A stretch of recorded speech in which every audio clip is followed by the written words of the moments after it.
Salut tout le monde, j'espère que vous allez bien tous et toutes. On se retrouve, oui, pour le débriefing de WWE SmackDown, et édition donc 23 octobre, puisque nous serons à quelques jours de Hell in a Cell. Donc c'était carrément voilà, les derniers petites épices finalement, les petites piques qui permettaient notamment de savoir si la WWE allait mettre ce qu'il fallait du côté de SmackDown. Alors je rappelle ce que j'ai dit du côté de Raw.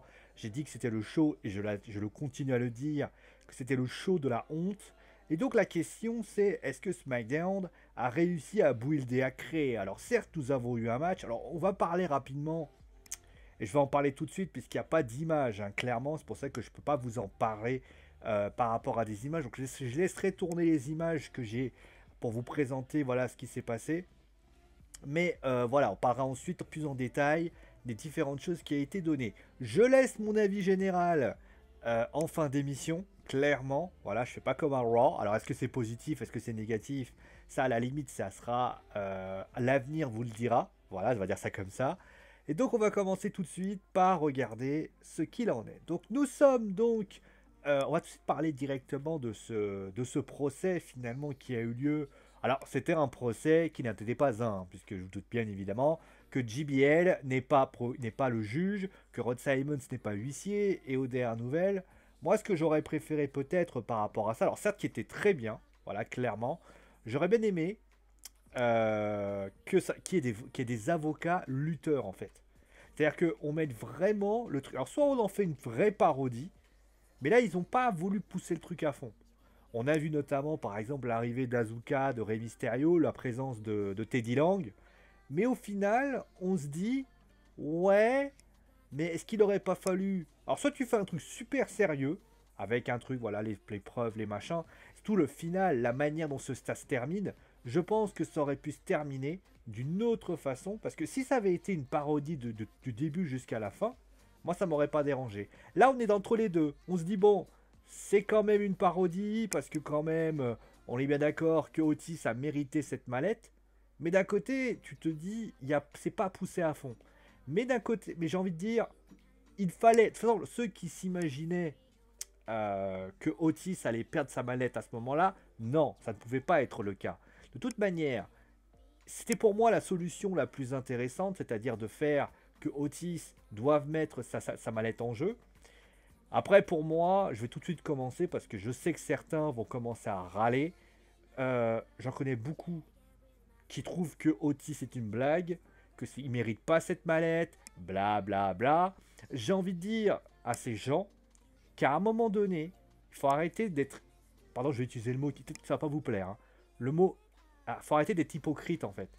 C'est-à-dire que ces gens qui sont les premiers à être scandalisés par le fait que Otis ait cette mallette sont les premiers à avoir dit, notamment sur les réseaux sociaux, oui, Otis, champion de la WWE, oh, ça serait trop bien. C'est comme à un moment donné, quand Choupo-Moting, il était devant les buts, il marquait pas, et que à un moment donné, par l'opération du Saint-Esprit, eh bien, Choupo-Moting se met, eh bien, tout simplement, à marquer un but contre l'Atalanta. Donc finalement, on n'arrive pas, on dit, mais c'est quoi ce délire? Un mec nul comme ça peut gagner? À un moment donné, il faut savoir ce que vous voulez. C'est comme, à un moment donné, vous avez un mec que personne s'attend qui remporte une compétition, Roland Garros, le Tour de France, les Jeux Olympiques ou je ne sais quoi, et on leur dit, bah écoutez les gars, non, non, à un moment donné, Otis, et encore une fois, je rappelle le contexte du Money in the Bank de l'époque, parce que ça aussi les gens l'ont oublié, c'est pour ça d'ailleurs qu'il faut arrêter de se contenter que de voir le simple résultat. Les gens n'ont vu que ça. En réalité, le Money in the Bank de base était une parodie. Donc, Otis étant une... C'est pas péjoratif ce que je dis, une parodie, il était normal que Otis, eh bien tout simplement, remporte cette mallette parce qu'il est la présentation de la parodie. C'est aussi simple que cela. Donc après, c'est bien beau de vouloir jouer les kékés, mais à mon défaut. Et puis je rappelle ce que j'ai dit à l'époque, vous avez voulu, à un moment donné, vous faites « Ouais, bah c'est pas mal, ouais, que si... » Vous avez précipité cette situation, et c'est ce qui se passe aujourd'hui, maintenant vous râlez. Faut savoir ce que vous voulez, c'est tout.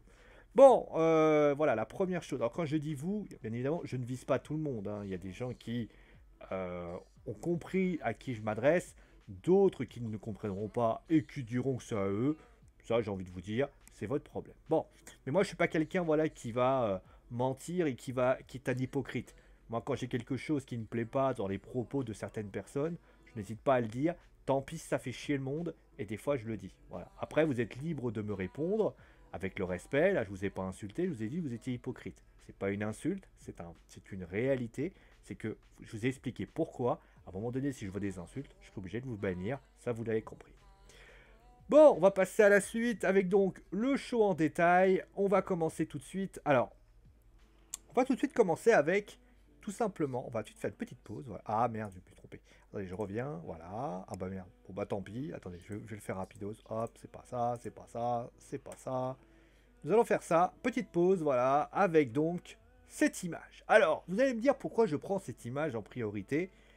Eh bien, en fait, cette image, tout simplement, est l'exemple typique du pourquoi j'ai hurlé à Raw et pourquoi je ne hurle pas à SmackDown. Quand vous regardez ce qui s'est passé entre Raw et SmackDown, tu vois, mais tu joues au jeu des 7 erreurs en fait. Là, il y a plus d'intensité dans cette image que ce que s'est passé à Raw. On a eu un Roman Reigns qui s'est fait surprendre par Jimmy Uso, parce que Jimmy Uso, en fait, c'était Jay, bon voilà. Il se fait attaquer. Il y a une confrontation. C'est la réalité. Et ça ne perd pas le personnage de Roman Reigns, puisque le personnage est présent. Il y a la déclaration de Roman que je trouve très forte. Tu diras, attends, tu verras, moi, si jamais je perds tout, je risque de tout perdre, je vais perdre mon poste chef de tribu, etc., etc. Mais toi, si tu perds, Lana, et quand tu vois cette cage descendre, qu'est-ce que fait Jay? Il monte à la cage. En fait, il se met au-dessus. Cette image raconte beaucoup de choses, en fait. Cette image raconte beaucoup de choses parce qu'en fait, le qu'est-ce que ça raconte, c'est je me mets au-dessus de toi. C'est moi le chef de tribu. C'est moi le numéro un. Et bah, tu sais quoi? Je trouve ça très fort et de grande qualité. Après, on verra. Vous avez vu la vie présente de Jimmy Uso. Est-ce que Jimmy va pas se rallier à Roman? Ça peut être une éventualité, parce que voilà. Mais en tout cas, ce que je remarque quand je vois ça, c'est que les images qui ont été proposées sont beaucoup plus intéressantes qu'il y paraît. Voilà, ça c'était ma petite aparté par rapport à ça. On va juste faire une petite pause, voilà, on va faire une actualisation. Donc, on va passer. Alors, je vais tout de suite parler de ça. On va faire tout de suite le show en détail. On va parler rapidement de Daniel Bryan. Alors, Daniel Bryan, a priori, c'est un espèce de chef marketing lutteur. J'y crois pas du. Enfin, j'espère que. Moi l'idée, je pense plus que Kevin Owens, champion, on va dire, pour le titre intercontinental, serait plus judicieux. Après, voilà, sinon, pour moi, si ça avait été le cas, les Street Profits n'auraient pas fait le tomber. Ça aurait dû être Daniel Bryan ou, tout simplement, Kevin Owens.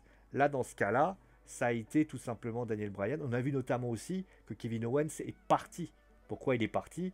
Parce que je pense que dans la tête des officiels, c'était juste pour introduire Daniel Bryan. Et j'imagine que Daniel Bryan, à ce moment-là, donnera par rapport à ça. Je vois pas l'intérêt, voilà, de faire une équipe ou des choses comme ça.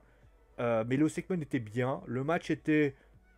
C'est toujours pareil, les matchs à 8, c'est que parfois c'est parfois très lent et c'est du mal à comprendre pourquoi. Mais c'était sympa à regarder. Je parle rapidement de Bianca Belair. Bianca Belair, comme elle le dit, la EST of WWE. C'était juste tout un match pour mettre en avant Bianca. C'était bien, elle a voulu être mise en avant. Ça dessert malheureusement la petite Zelina qui vraiment a pas besoin de ça. Mais c'est vrai que quand tu regardes le roster de SmackDown, Carmella, elle est en phase de reprise, elle est en phase de retour, ça serait pas une bonne idée. Tamina, ça serait la détruire sur place. Ça manquait un petit peu. Ruby Riott, Liv Morgan, c'est pas très utile. Moi, je pense que Ruby, de toute manière, va se diriger vers la prochaine adversaire de Bayley ou de Sacha. Clairement, ça va être la prochaine. Quand la rivalité Sacha-Bayley va s'arrêter, c'est elle qui prendra la succession. Voilà, ça c'est pas mal. Et ça peut être intéressant pour apporter quelque chose. Voilà. Ensuite, on a eu. Ah, on va en parler de ça. Alors, certes, je vous ai dit, hein, on parlera. Alors, on va parler rapidement. Je ne l'ai pas dit, de Chad Gable. Il y en a qui ont trouvé, voilà, Chad Gable qui a décidé, enfin Shorty G qui a décidé de reprendre son nom de Chad Gable. Moi, en fait, l'idée, c'est que je vois pas ce que ça va apporter de plus. Si ça a apporté quelque chose, si Chad Gable, par son changement, va avoir une nouvelle gimmick, pourquoi pas. Mais là, si ça n'apporte rien de plus, voilà, c'est pas très intéressant. Et j'en viens à parler de cette obligation de signature de contrat.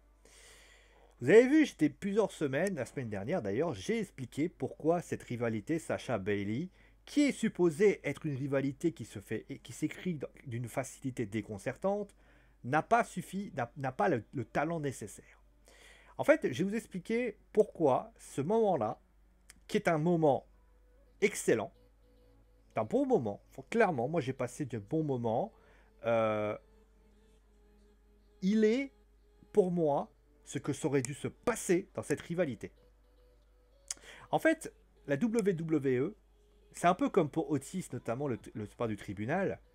Soit vous allez à fond, vous mettez la sixième et vous y allez, pour ceux qui ont une sixième, ou la cinquième, ou alors vous y allez, mais il faut que vous y alliez en fait. Il faut que vous lâchiez les chevaux.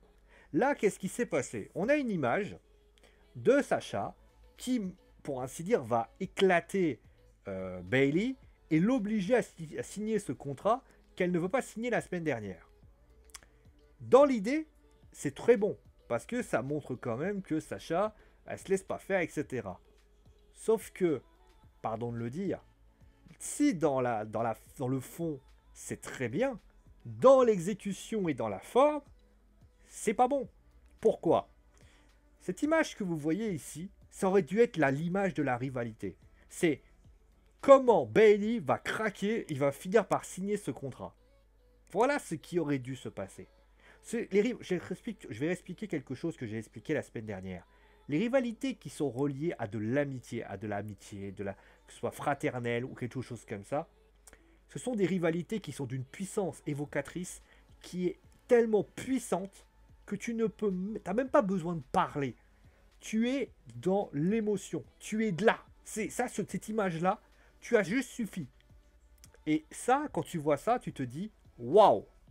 C'est comme Johnny Gargano et Tommaso Ciampa, comme Tegan Nox et Dakota Kai, c'est comme Shawn Michaels Triple H, c'est comme Batista Rey Mysterio, c'est comme toute la génération, vous prenez toutes les générations, quelles qu'ils soient, Trish Stratus Lita, etc. Ce sont des rivalités qui pèsent tellement dans le game que l'on est totalement étonné quand ça se passe.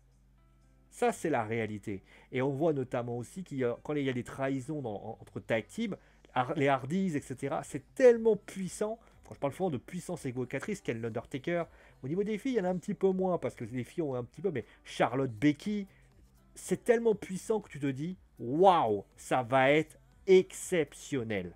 Et ça, c'est des autoroutes. Des rivalités comme ça, ce sont des autoroutes. Tu as juste à t'as juste à prendre le frein à main, fermer, mettre la sixième et c'est réglé. Le truc, tu te laisses guider, tu as juste à faire ça. Le problème de cette image, c'est que là, ils se sont dit, on va faire doucement. Non, il fallait taper fort et avancer super vite. Pourquoi? Cette image, pourquoi je dis qu'elle est très bien? Ce qui aurait dû se passer, après le match qui avait lieu, c'était Clash of the Champions. Tu as une attaque. Très bien. La semaine d'après, Sasha défie Bayley pour le match pour le titre. C'est accepté, il y a la série de contrat. Elle refuse, comme elle l'a fait la semaine dernière. Mais la différence, c'est que Sasha va la rendre folle. On voit que quand Bayley dans les parages, il y a des attaques tous les jours. Elle se fait... On voit même d'ailleurs dans les chats, dans les machins, elle se fait attaquer tous les jours. Et au bout d'un moment, à la dernière, eh bien, Sasha arrive et limite, même la sécurité peut pas l'empêcher. Rien ne permet à Bayley, et à un moment donné, cette image-là, ça aurait pu être à la fin. On aurait pu avoir des menaces. Je sais pas, Bayley aurait pu voir, je sais pas, une menace sur telle chose, sur des objets qu'elle tient, sur telle chose. Ça aurait été tellement puissant. Bah là, à ce moment-là, qu'est-ce que ça démontre? Là, cette image, elle aurait dû déjà être l'image numéro 1 du show. Voilà. Et ça, c'est clair que ça y manque. Et c'est dommage, parce que moi, quand je vois ça, je prends la différence avec Jey Uso et Roman Reigns. Roman et Jay, voilà une rivalité. Vous voyez, ça s'écrit tout seul. Le chef de tribu, le Samoan, etc. T'as pas besoin de chercher compliqué. Ce que moi je dis, c'est que cette rivalité-là aurait dû être une rivalité explosive de base. Et je trouve qu'on a voulu faire durer, alors que c'est au contrat. Je veux pas signer. Non, je signerai pas. Non, je signerai pas. Et au bout d'un moment, eh bien, quitte à faire des gauntlet match en disant, ok, tu veux que je signe? D'accord. Mais je signerai si jamais. Et au bout d'un moment, elle réussit ce miracle. Mais le problème, c'est que malheureusement, elle n'y parvient pas. Non, on lui dit, mais Bailey lui fait, tu sais quoi? Ok, ok. En fait, j'ai menti. Et là, elle s'énerve 10 fois plus. Elle prend la chaise. Tu vois, ça peut aller loin. Et même dans cette optique de titre, le titre doit être mis de côté. On ne doit même pas sentir que ce titre est là. Moi, j'ai quoi qu'ils se tiennent la ceinture à deux. Moi, j'aurais pris la ceinture. Alors, dans ce titre-là. J'aurais pris la ceinture, je l'aurais acheté. Je m'en fous de la ceinture. Je te veux toi. Je te veux toi. Je m'en bats les couilles de la ceinture. Vous voyez ce que je veux dire? Les gens auraient compris. Sacha, elle s'en bat les couilles de la ceinture. Elle veut la défoncer, elle. Et ça, pour moi, ça aurait été très fort. Bon, c'est pas décidé comme ça, c'est dommage, mais voilà ce que ça a été fait. Et on va terminer avec cette image. Alia, donc, qui vient aider Murphy et donc qui a été en face à Seth Rollins. Je pense d'ailleurs que pas mal de personnes étaient contents. Le match était bien, voilà, clairement. On va parler bien sûr de l'après. Alors, j'ai un problème. J'ai un problème et je vais vous expliquer pourquoi. Je trouve que, encore une fois, je trouve que c'est bien de vouloir mettre un petit peu. Alors au début, moi je me suis dit c'était pour mettre un peu la zizanie entre la famille Mysterio. Finalement, tu te rends compte que Murphy, il est un peu le. Il est fait. Enfin, il est face, mais c'est un face particulier. Et ça, c'est bien. Alia est un petit peu celui qui fait le lien entre les deux clans. Ça, c'est bien. Le problème de cette rivalité, si je peux me permettre, c'est que Alia, au final, ça dure trop longtemps. C'est ça le problème. C'est qu'en fait, la semaine dernière, quand Murphy, les deux refusent de serrer la main à Murphy. C'est pourquoi? C'est pour avoir un petit côté. Alia qui arrive pour aider, c'est bien. C'est bien, mais il faudrait peut-être trouver une conclusion à tout ça. Soit Alia et Murphy décident de dire, voilà, on se met chacun dans notre coin et on fait notre truc à nous, et on va défoncer Seth Rollins à notre façon, ce qui est une éventualité. Et aussi, ou alors, à un moment donné, Alia et Murphy jouent un coup double et s'allient à Seth Rollins. Mais tu peux, ou alors ils s'allient à Rey Mysterio. Mais là, ça prend en fait, ça prend trop de temps. Et je suis surpris que la WWE ne s'est pas dit une seule seconde. On va faire un tag team match où Seth Rollins va être en équipe avec Roman Reigns, par exemple, contre Dominic. Et tu as Alia qui dit et à un moment donné, on a des objectifs communs, on va essayer de s'entraîner. Je suis surpris notamment qu'on n'ait pas pensé à un Dominic contre Murphy contre Seth Rollins avec Alia dedans. Tu veux impliquer Alia. Alia, c'est pas de faire des free hugs qui l'intéresse. C'est surtout, à un moment donné, je veux dire, un mec, comme je le dis souvent, Murphy, même s'il ne l'aime pas, Seth Rollins c'est leur cible. S'il fracasse Seth Rollins, au final il règle le problème. Vous voyez ce que je veux dire? Alia est peut-être celle, et Alia notamment ne dit pas ce qu'il faut quand elle dit il faut que vous l'aidiez, il faut que vous l'aidiez. Non. Il faut que tu ce mec-là qui est derrière là. Voilà, c'est tout. Il n'y a pas eu de segment. Voilà, et attention à la complication, c'est ça que je veux dire. On essaie de faire une rivalité assez lourde, et ça, c'est vrai que c'est compliqué. Mais tu fais une rivalité très lourde, et le problème, c'est qu'il faut faire attention à ce que la rivalité, qui était plutôt bonne au début, qui était franchement bien amenée, bien organisée, il faut faire attention à pas trop mettre de choses. Là, ça commence à devenir compliqué, et tu risques de perdre le spectateur. C'est ça que je dis. En tant que tel, la rivalité est bonne. Tout se suit, Alia qui joue bien son rôle d'ailleurs, hein, la WWE voudrait bien lui faire signer un contrat peut-être dans les prochaines années, peut-être pas maintenant, mais en tout cas, elle a ce qu'il faut pour être une bonne lutteuse, enfin une bonne skilleuse et manageuse. Elle va s'occuper de Murphy. C'est bien que Murphy ait un push, parce que Murphy est quand même quelque chose d'intéressant. Seth Rollins, finalement, c'est bien aussi qu'il se mette un peu au diapason pour aider Dominic, parce que Dominic est et parce que je suis désolé, mais Dominic, il est aidé. Ça met du... Mais... Et aussi, un dernier point, voilà, j'allais y penser. Pour l'instant, quand on regarde ce qui se passe, Alia est en train de prendre le spotlight de Dominic. Et là, c'est pas bon. Pourquoi? Parce que celui qui doit être mis en avant dans cette rivalité, c'est pas Alia, c'est Dominique. Faut pas que Dominique, à un moment donné, on se souvienne. Moi, Dominique, on se fout de la vérité. Quand j'ai vu Dominique derrière avec Rey Mysterio, je me suis dit, bah en fait, Alia, elle est en train de lui prendre tout le spotlight. Là. Elle prend l'aspirateur, elle appuie sur le bouton, elle prend tout. Alors certes, c'est normal, puisqu'il y a Murphy dedans, mais aux dernières nouvelles, Dominique, il faut pas qu'il oublie, faut pas que le WWE oublie pas que c'est Dominique, le héros numéro un. Rey Mysterio a l'air d'aller mieux d'ailleurs. Mais Rey Mysterio, aux dernières nouvelles, il est juste celui qui doit accompagner son fils.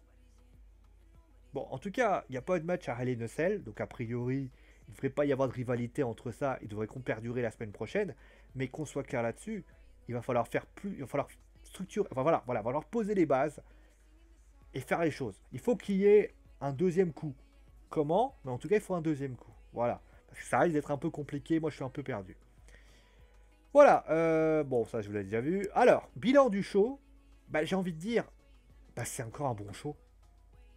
La semaine dernière, ils avaient fait un show moyen. Mais, moi, vous savez ce qui m'agace le plus? C'est que Raw a récupéré quand même des big names, je l'ai dit. Braun Strowman, Bray Wyatt, et j'en passe. La WWE, ils ont récupéré qui? La Mysterio Dominique? Seth Rollins.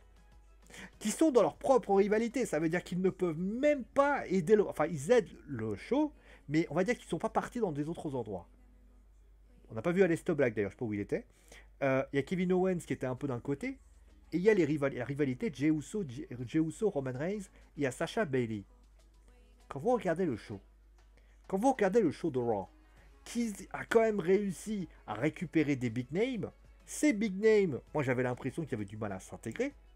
Mais l'autre côté, quand tu vois comment les big names qui sont arrivés ont juste été une valeur ajoutée, c'est ça qui est fort. C'est que du côté de Raw, moi j'ai pas vu la valeur ajoutée. J'ai pas vu comment c'est. Le match entre Braun Strowman et Keith Lee, où Braun Strowman c'est un drafté de Raw, en fait, je m'en bats les couilles. Quand tu vois le match, vous voyez, j'ai déjà oublié. Quand tu vois Kofi Kingston, Sheamus, oui, ben on s'en bat les couilles.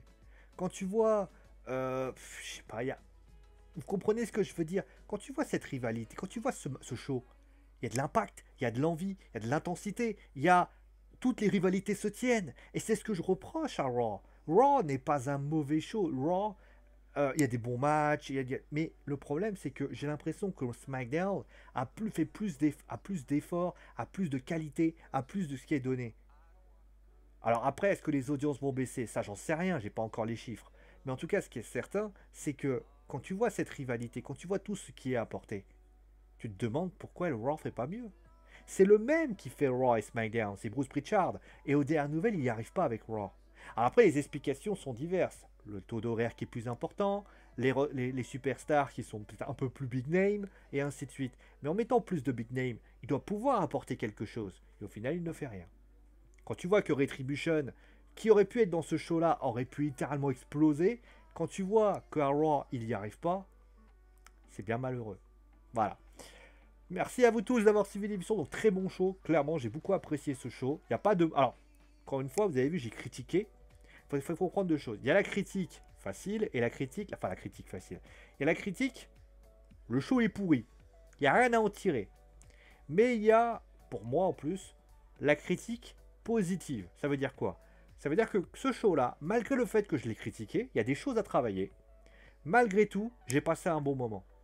Vous voyez, on aura toujours le temps de discuter. Ça aurait pu être fait comme ça, ça aurait pu être fait comme ça. Mais en réalité, il ne faut pas considérer que ce show-là est mauvais. Pour moi, Raw est mauvais. Pourquoi? Parce qu'il y a plein de choses qui ne vont pas. Ce show va bien. C'est juste que on n'est pas toujours d'accord. C'est tout. Allez, prenez soin de vous, amusez-vous bien. Et ciao les amis.